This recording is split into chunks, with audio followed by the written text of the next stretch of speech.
Hi, my name is Tanya and I'm a sewaholic.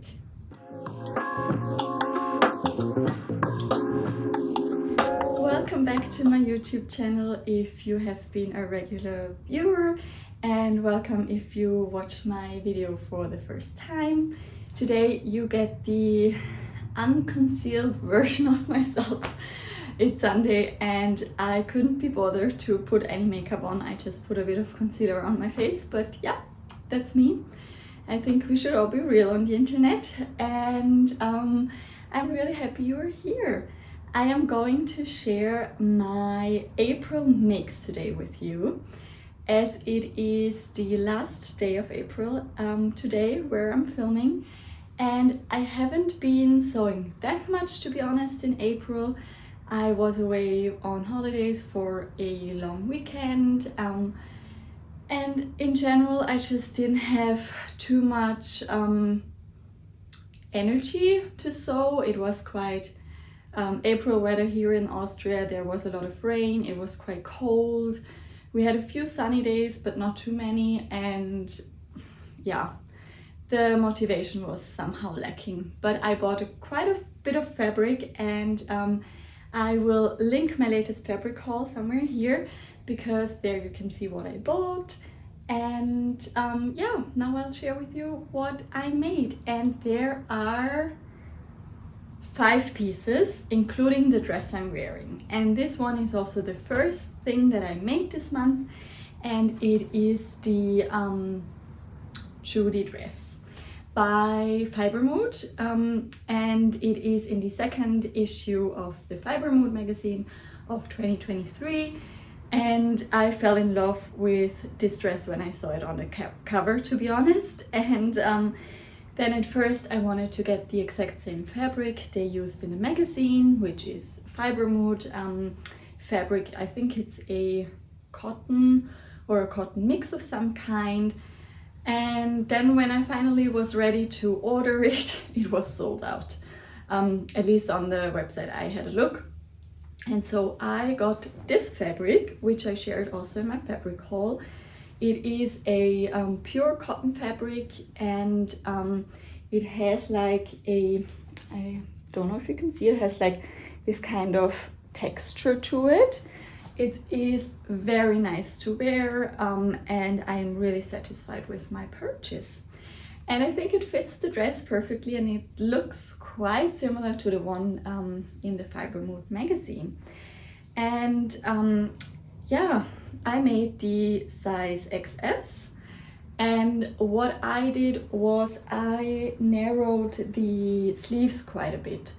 I took out about, I would say, 4 centimeters or maybe even 5 of the circumference here, because the sleeves just looked like they're somehow drowning me, and I didn't enjoy that look. But now that I took them in quite a bit, I think it looks very cool.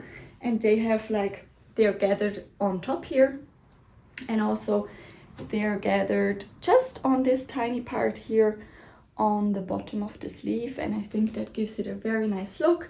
And it has this kind of interesting shape here to the bodice, and then in the back there are like buttons all the way down. And I got these ones for free when I purchased some fabric from Rainbow Fabrics quite a while ago, and I just put in some buttons into my package for free, which was a nice surprise. And I think they fit like the yellow fabric perfectly. And I know you can't see the length here, but it comes to like 15 centimeters above my ankle. And if I remember correctly, I didn't shorten it. I think that's the original length of the longer version of the dress. And I am 1 meter and 68 centimeters tall. So yeah, I'm really happy with the length, and I really hope that I can put in some pictures on so you can see the full dress in here. Yeah, that has been my very first make, and today is quite warm here in Austria, and so I am really able to wear it, and it is So like, ah yeah, I forgot it has pockets. The dress has pockets, that's always a plus. And I'm really happy I can wear it today because it is like very floaty, very loose. And that's a style I particularly enjoy in summer because I always get hot. And to be honest, I'm also a bit hot right now. So if my face is very shiny, please excuse that. Okay, on to the second make, which is also a Fibre Mood make, and it is the Carry Blouse from the same Fibre Mood magazine issue. And it is this one here. And I made it in the size XS as well. That seems to fit me quite well. This one is quite oversized, so I think the size doesn't matter that much. But I'm glad I made the smallest size because otherwise I think it would have been too oversized even if I like that fit normally. What I did with this one is I shortened the length of the blouse by 8 centimeters because it came up, or it came down to mid-thigh, I think, or even further down. I can't really tell you, but I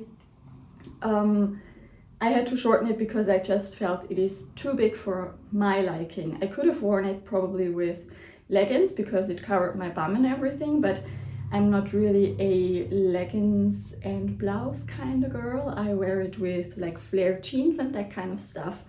And I wore this one on my trip to Cambridge, and I can put a picture in when I wore it there. And I had a few problems, I have to admit, with the button placket. And I will show you, and I'm not sure how well you can see it. It came out okay now.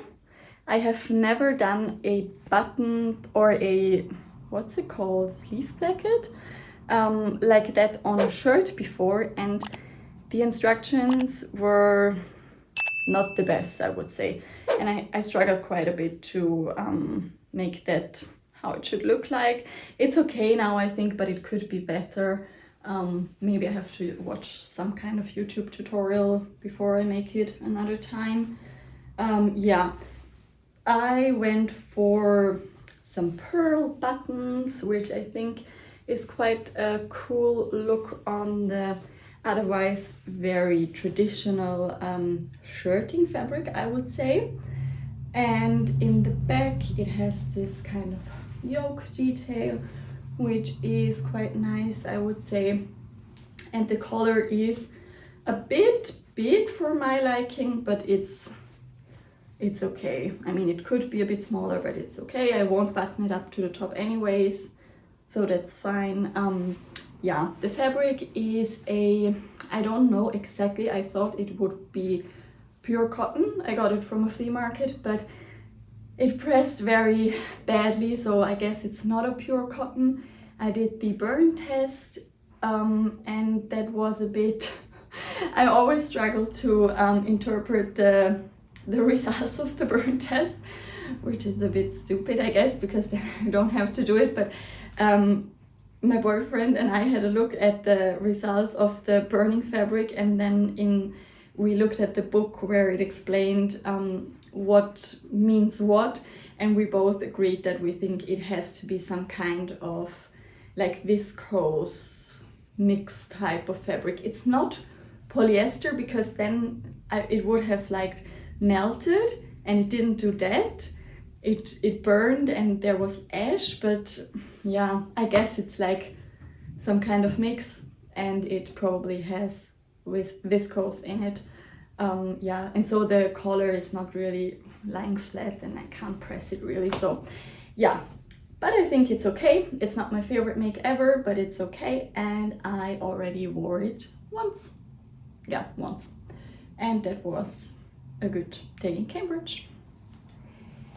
Then I am continuing with fabric I got in Cambridge, and also the pattern I got in Cambridge with the Love Sewing magazine, and it is the McCalls M8282. And I made View C, but without the ruffled overlay. I'm just not the biggest fan of that, and I always appreciate a bit of a princess theme, princess themed bodice, and so I decided to go for this version, and to be honest, I love it. I think it's so cute. I think the fabric is perfect for this kind of dress. It is a quilting cotton, so the puffy sleeves are holding their shape very well. The gathered skirt here is also holding the shape quite well, and the bodice is lined, and I self-lined it with the same fabric. And I have to say, I only used or needed 2.5 meters of this fabric, and it was only 115 centimeters wide. So, and I could self-line the bodice. So you really don't need as much fabric as it says on the back of the envelope. Maybe you can keep that in mind if you consider making it yourself. I shortened the ruffle by half because I wanted the skirt or the dress to be quite short on me. It hits above knee now, but I will also try to insert pictures. And I took 2 centimeters off of the skirt section here, so it's a bit shorter even. And in the back it has a invisible zipper, which I am quite pleased with how it worked. And what I definitely have to say about this, I know that the McCalls or the Big 4 patterns have quite a lot of ease in them. And I chose the smallest size, which was 34. And when I looked at the finished garment measurements, it was very clear to me that the bodice part will be much too big for me. And if you ask me, this should be a very close-fitted bodice. I looked also at the hashtag of this pattern on Instagram, and all the versions were very nicely close-fitted and looked very gorgeous on the women, and I wanted to have that same look for me. So I did a small bust adjustment for princess seams. And to be very honest, I'm not the best at adjusting that kind of fit issues to my body, because I'm a self-taught sewist and I've never learned how to adjust fits. I know how to shorten things or how to hack patterns, but yeah, these kind of fit adjustments are quite hard for me, and I used a tutorial by Hand London and also by Cashmere, which helped me, and I managed to do it, but it was quite hard work because this pattern has so much ease in it, and my chest area is, yeah, tiny.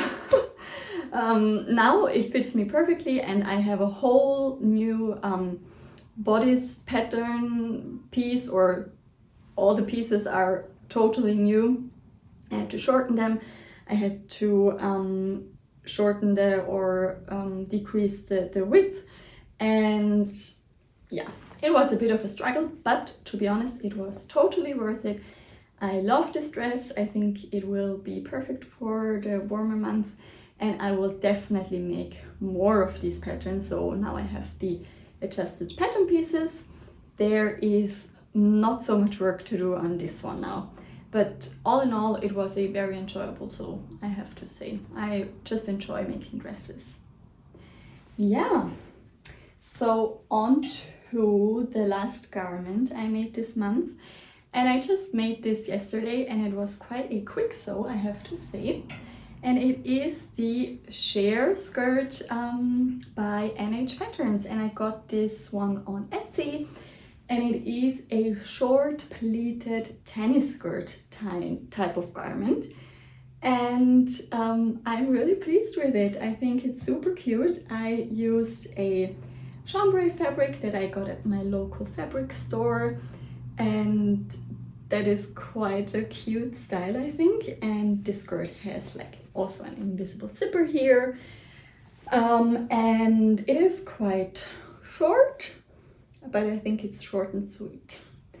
And I did a lot of adjustments to this one as well. I also made the smallest size, which was, no, that's not true. I wanted to make the smallest size, which is a 32, and that's normally too small for me. But when I looked at the finished garment measurements, I saw that the waist would probably fit me in the smallest size, but I would need to grade out for my hips to the second smallest size, which was a 34.